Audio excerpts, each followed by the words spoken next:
नमस्कार दोस्तों, welcome to exam भी। जैसा कि आप थंबनेल पर देख सकते हैं, ये जो हमारी वीडियो है, ये ईपीएफओ, ईओएओ एंड एपीएफसी के एक महत्वपूर्ण segment industrial relations and labour laws के बारे में है।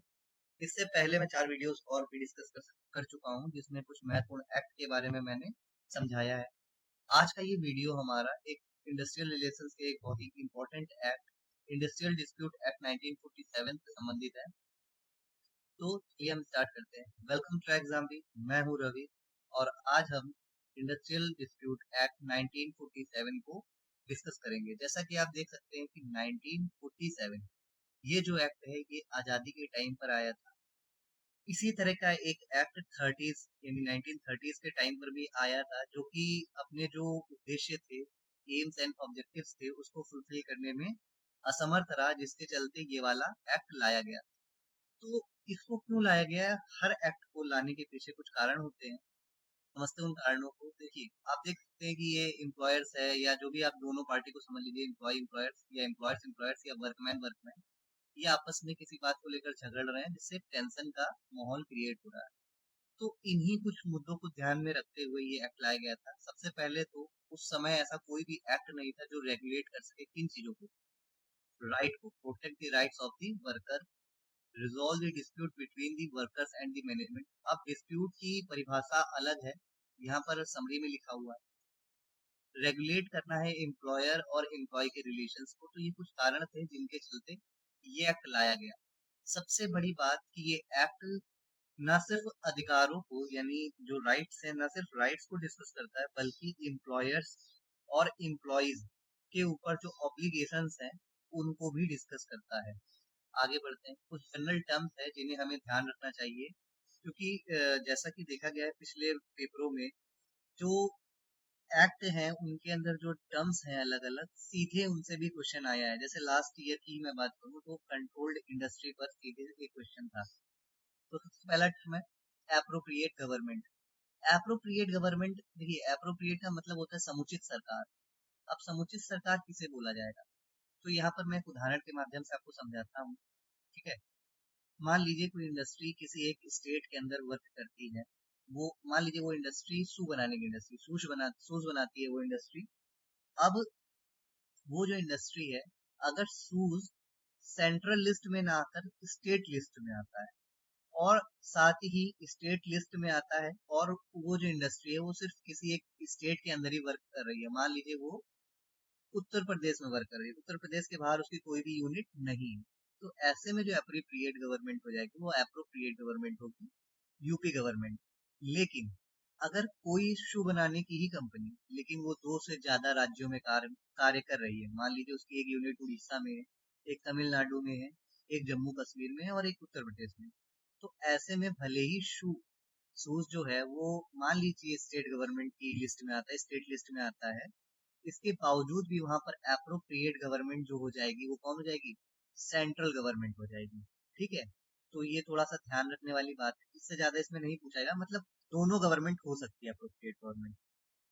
कंट्रोल्ड इंडस्ट्री, इस पर जो क्वेश्चन आया था मैंने बताया, तो यहाँ पर सीधे स्टेटमेंट दी गई थी, वहां पर एक्ट से उठाकर बिल्कुल भी स्टेटमेंट को चेंज नहीं किया गया था। तो स्टेटमेंट है कि जो इंडस्ट्री है वो कंट्रोल की जा रही है, किससे? इसके द्वारा, यूनियन गवर्नमेंट, जो केंद्र सरकार है उसके द्वारा वो इंडस्ट्री कंट्रोल की जा रही है। साथ ही साथ उस इंडस्ट्री को कंट्रोल को करने के पीछे यूनियन गवर्नमेंट को एक एक्ट से वो पावर मिल रही है। ठीक है, और तो और वो जो इंडस्ट्री है वो पब्लिक इंटरेस्ट में, तभी उसको क्या बोला जाएगा? कंट्रोल्ड इंडस्ट्री बोला जाएगा। तो ये याद रखिएगा, फिर से क्वेश्चन पूछ सकता है। ये हमारा यूपीएससी ईपीएफओ के संबंधित कोर्स है, इस पे हम ऐसे ही हर एक टॉपिक में, हर एक एक्ट के बारे में डिटेल से डिस्कस कर रहे हैं। वीडियोस लेसन्स भी कुछ अपलोड हो चुके हैं, कुछ हो रहे हैं। हमारा 90 डेज का पूरा प्लान चल रहा है, क्योंकि जैसे कि आपको पता है एग्जाम डेट आ चुकी है 2 जुलाई की।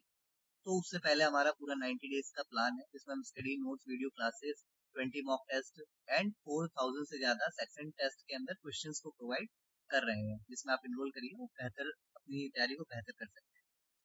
अब इंडस्ट्रियल डिस्प्यूट क्या होता है? तो इंडस्ट्रियल डिस्प्यूट, देखिए डिस्प्यूट जो होगा वो हम लोग मोटे तौर पे समझ लेते हैं कि वर्कमैन और एम्प्लॉयर के बीच में। ऐसा नहीं है।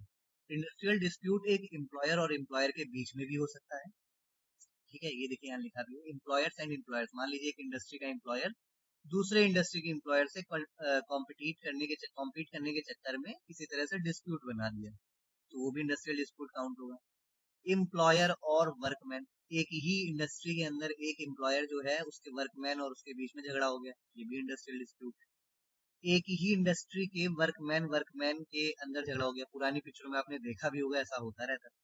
उसके साथ ही सॉरी, ये जो झगड़े हैं, ये जो डिस्प्यूट है, ये एम्प्लॉयमेंट से रिलेटेड हो भी सकते हैं और नॉन एम्प्लॉयमेंट से रिलेटेड भी हो सकते हैं, और दोनों को ही क्या बोला जाएगा, इंडस्ट्रियल डिस्प्यूट।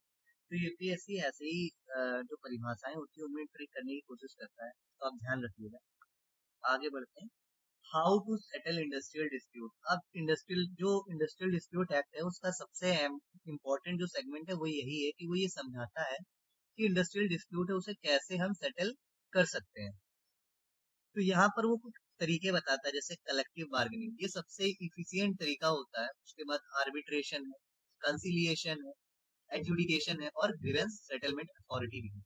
एक एक करके हम डिस्कस करते हैं। सबसे पहले कलेक्टिव बार्गेनिंग। अब कलेक्टिव बार्गेनिंग क्या होता है? बार्गेनिंग का मतलब तो आपने देखा ही होगा कि सौदेबाजी करना, मतलब ये दे दो वो ले लो ऐसे करके, थोड़ा तुम कम करो थोड़ा हम कम करें, करते होंगे आप। तो कलेक्टिव बार्गेनिंग क्या है? सबसे पहले कलेक्टिव बार्गेनिंग को देखते हैं। ये सबसे एमिकेबल वे होता है, सबसे आसान वाला तरीका है। इसमें दोनों पार्टीज बैठती है, अपनी अपनी शर्तों को सामने रखती है, कुछ मानी जाती हैं, कुछ शर्तें छोड़ दी जाती हैं, ठीक है। तो जो बीच में तीन लोग बैठते हैं, थर्ड पार्टी उसको बोल देती है कि भाई तुम कुछ बोलो तुम कुछ बोलो, और दोनों की शर्तों में जो सहमत हो जाते हैं वहीं पर बात खत्म, और कलेक्टिव बार्गेनिंग हो जाती है।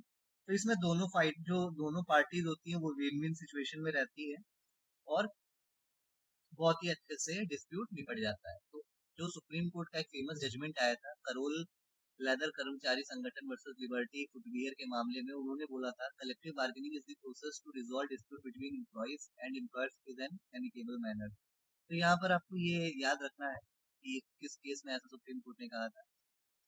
कंसिलिएशन क्या होता है? कंसिलिएशन भी कुछ कुछ इसी तरीके का होता है। इसमें जो कंसिलिएशन है उसमें डिस्प्यूट जो है वो जाएगा, पार्टीज इसमें दोनों अपने जो बातों को होंगी, शर्तों को होंगी, आमने सामने रखेंगी। वो भी काफी हद तक कलेक्टिव बार्गेनिंग से मिलता ही जुलता है। ये भी कोर्ट के बाहर ही होता है, जिसमें एक थर्ड पार्टी आएगा और वो बैठकर दोनों की बातें सुनेगा और एक जो सहमति होगी, आम सहमति को बनाने की कोशिश करेगा। तो जो ये डिसीजन होता है, ये म्यूचुअल डिसीजन होता है।